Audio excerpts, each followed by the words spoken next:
Hello there, and welcome to another of Andre's Artist Profiles. And today is the birthday of Mr. Phil Collins, frontman for Genesis, of course, drummer and lead singer from 1976 through about 1986, 87, and actually a member of the jazz fusion group Brand X. And both of those elements, Genesis' progressive rock sound and the funk fusion of Brand X, have really made a mark on his solo career.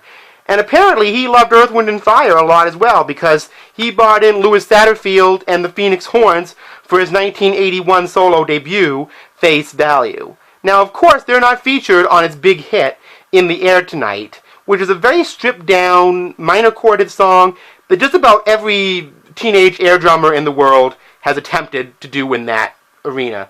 But there are also songs on here that are my personal favorites, like Behind the Lines and I Missed Again. Behind the Lines being a Genesis song that he remixed. And both of those songs have the Phoenix Horns and a strong, funky rhythm guitar flavor on it that's right out of the Earth, Wind & Fire League. And Phil Collins is a great soul singer, I gotta tell you. He's just a fantastic soul singer. He picks a Beatles song to cover on here, but it's not what you'd expect. He does Tomorrow Never Knows, much in the style of In the Air Tonight. Face Value, wonderful album. There's actually a classic album DVD done on this. Check that out, and it is a classic from 1981. The next album is Hello, I Must Be Going from 1982. The lead-off single is I Don't Care Anymore. Face Value in this album reflect Phil Collins' divorce from his wife around that time. And I Don't Care Anymore is a very much In the Air Tonight type of song. But again, he goes to a soul cover here, rather than a Beatle cover, in the Supremes' You Can't Hurry Love. A bit more of a straight rendition. But again, not a bad album. A good mixture of progressive music and R&B. In 1985, he released this album, No Jacket Required. There were a number of big hits off this album, such as Sussudio and my favorite, which is Take Me Home, and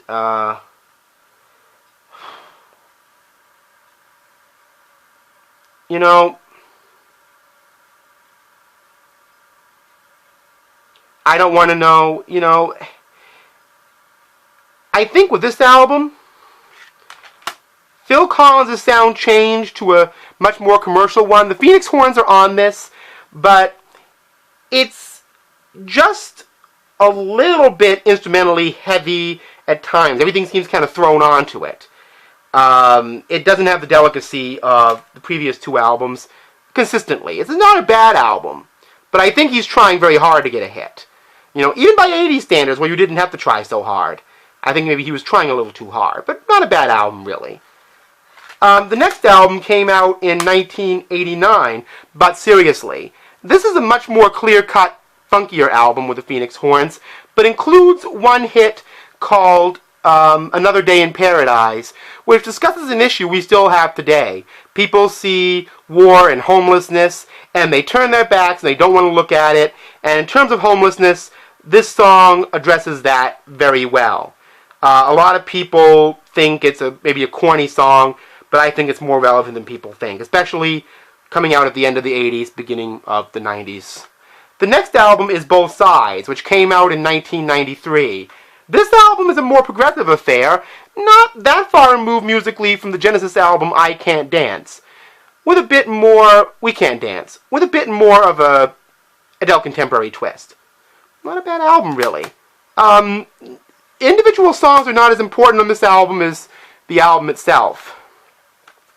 The next album I have is Dance Into the Light, which came out in 1996.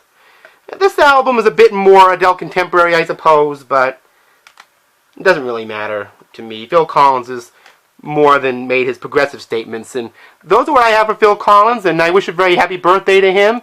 And he just recently put out an album a couple years ago of cover songs that inspired him. Not standards exactly, but I'm glad he's still around, and I hope to hear some more original material from him soon.